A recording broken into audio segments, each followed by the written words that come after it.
Hello everyone, this video is about creating a clock by using JavaScript with two buttons to start the clock and to stop the clock. The software being used is VS Code. So let us discuss about this part first. I have included clock.css, an external cascading style sheet.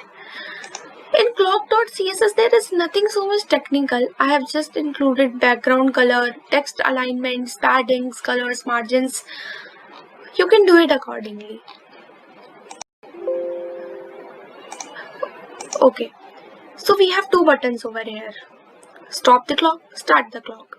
First let us how to start a clock. So we are having that when we will click on this button, a function would be called, which is defined over here. So in this function, what is there? I have declared a global variable. This is a way of declaring a global variable, window.time. Okay, so in this global variable, I have used a function setInterval. What setInterval does is, it has a function and a timing.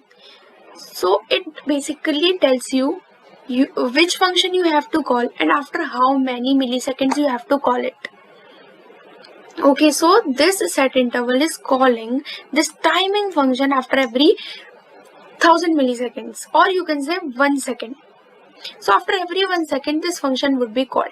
What this function is doing, let us look into it. So there is a variable date with a function new date function. This new date function will give me something like this. But what I am interested in is just this part, just the timing part. So to extract the timing part from this whole thing, I am using this function to local time string. This will give me only the timing part. Now I have to print it.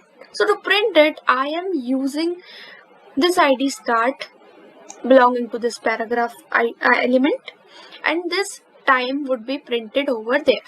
After every 1 second, this function would work and print the value. So your clock would be dynamic.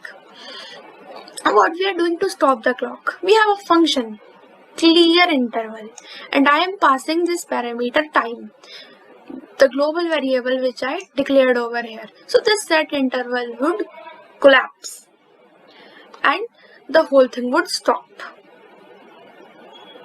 Now let us see how will be the output on the browser. Click to start the clock. Your clock has started. It is working perfectly fine. It is dynamic. Now click to stop the clock. The set interval would be cleared now and the clock would stop.